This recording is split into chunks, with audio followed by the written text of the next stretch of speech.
കേരള സർക്കാരിന്റെ പ്രിയദർശിനി പലിശരഹിത വായ്പാ പദ്ധതി പ്രഖ്യാപനം വൻ ഹിറ്റിലേക്ക്.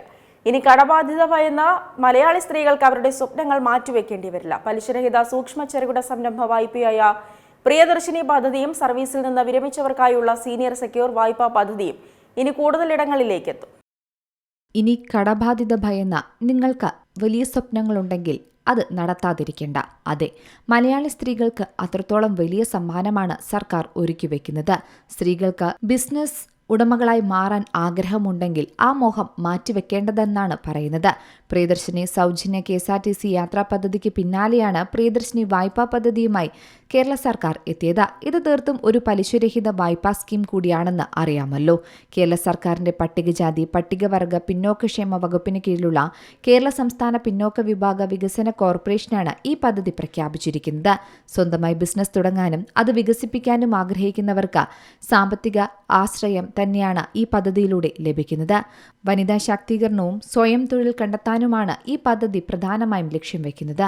ഇതൊരു പലിശരഹിത സൂക്ഷ്മ ചെറുകിട സംരംഭ വായ്പ കൂടിയാണ്.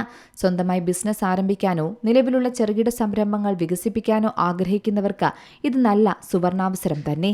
ഏകദേശം 100 കോടി രൂപ പദ്ധതി വഴി വിതരണം ചെയ്യുമെന്നാണ് റിപ്പോർട്ടുകളുള്ളത്.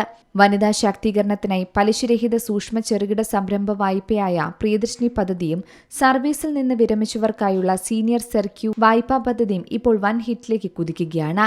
ഈ പദ്ധതികൾ 100 ദിവസത്തിനകം ആരംഭിക്കുമെന്നാണ് സർക്കാർ പറയുന്നത്.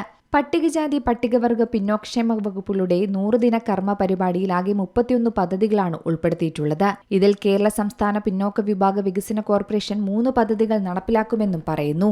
വിവിധ സർക്കാർ വകുപ്പുകൾ, വികസന ഏജൻസികൾ, ധനകാര്യ വിദ്യാഭ്യാസ സ്ഥാപനങ്ങൾ, വ്യവസായ മേഖല, സാമൂഹിക സംഘടനകൾ എന്നിവയും വലിയ തരത്തിൽ സ്വീകാര്യത നേടുന്ന തരത്തിലാണ് ഇനി കാര്യങ്ങൾ മുന്നോട്ടു പോകുക.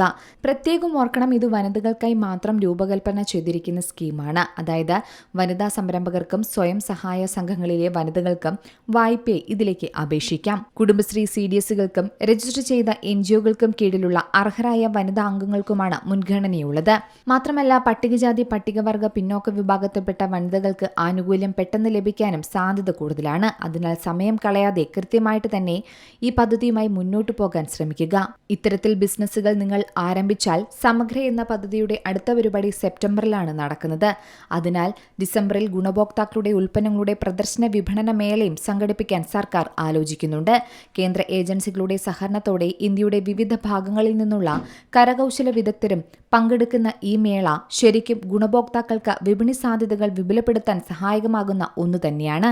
ഇതിലൂടെ സർക്കാർ ആനുകൂല്യങ്ങൾ, കൂടുതൽ തൊഴിലവസരങ്ങൾ, സ്വയം തൊഴിൽ സാധ്യതകൾ എന്നിവയെക്കുറിച്ച് പൊതുജനങ്ങൾക്ക് കൃത്യമായി വിവരം ലഭിക്കുമെന്നും പറയുന്നുണ്ട്. News desk C Malayalam news. ഏറ്റവും പുതിയ വാർത്തകളും വിശേഷങ്ങളും വിരൽ തുമ്പിലറിയാൻ സി മലയാളം ന്യൂസ് എല്ലാ ഡിജിറ്റൽ പ്ലാറ്റ്ഫോമുകളിലും ലഭ്യം.